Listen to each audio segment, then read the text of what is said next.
Here's a little practice quiz we could take a look at. I have a 1 sitting on front. All right, the leading coefficient's a 1, so I don't have to incorporate that much, just what multiplies to be 12 and adds to be -8.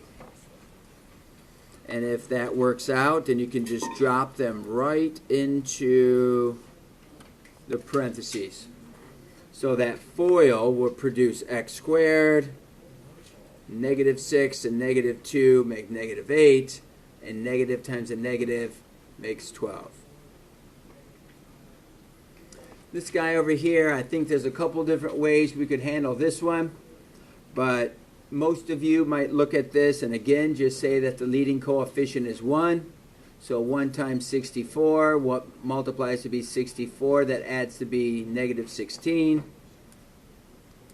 And the quick way is to notice that it's going to be -8 and -8. That multiplies to be +64, but adds to be -16. So the best way to write that would be W minus 8 squared. Either way, you could write your answer in either method. This one here may be a little trick. A lot of people try to get all confused when it's broken into x squared plus 8x. The only thing we can do here is pull out a GCF. So it happens to be a really easy one. X squared minus 49, this is called the difference of two squares.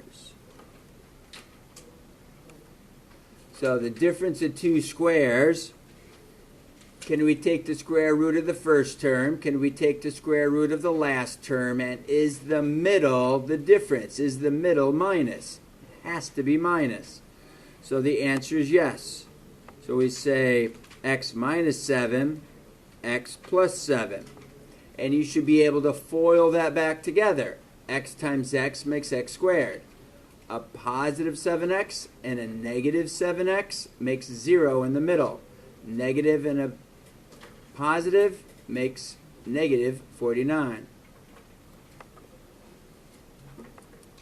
This one here might be a little trickier. Here we don't have a 1 sitting in front, so I need to incorporate that 3.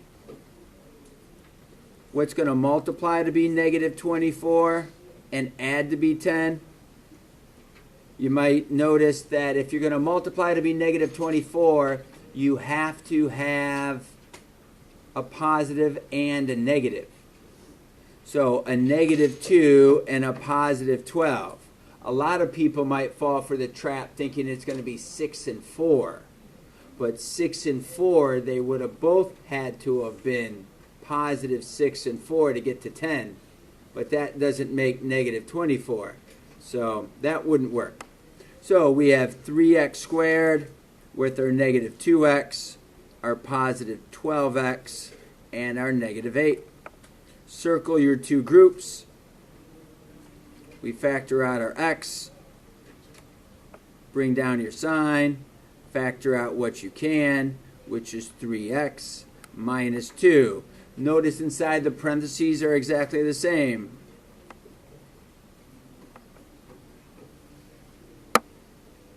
Then my last one. I notice that, hey, they're all divisible by 5. So I'm going to divide out a 5. But I'm not going to lose that 5. This is a factoring question, so don't divide it away as if there's an equal sign or something and you can just divide it. In factoring, you have to keep all your terms there. So then p minus 2 times p minus 2 is going to be p minus 2 squared. So that was one of the possible factoring quizzes. Practice factoring quizzes. Here's another possible factoring quiz. Again, what can you multiply to be 15 that adds to be -8? That's going to be x minus 3, x minus 5. This here is the difference of two squares. You might notice that it has a GCF.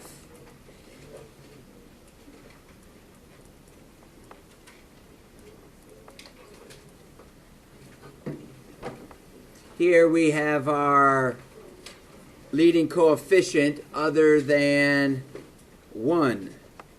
So what multiplies to be 24 and adds to be 14?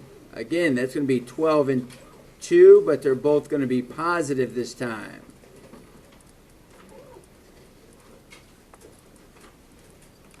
So factor out what you can.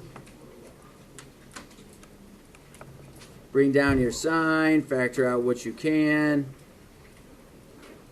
Notice inside the parentheses are exactly the same.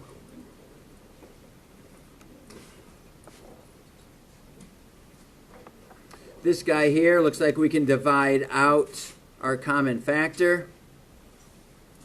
We're getting p squared minus 4p plus 4. P minus 2, p minus 2. Those multiply together to be positive 4. They add together to be negative 4. So the best way to write that is p minus 2 squared. Difference of two squares. X minus 7, x plus 7. And then this guy, like before, it was w minus 8, w minus 8. The best way to write that is w minus 8 squared.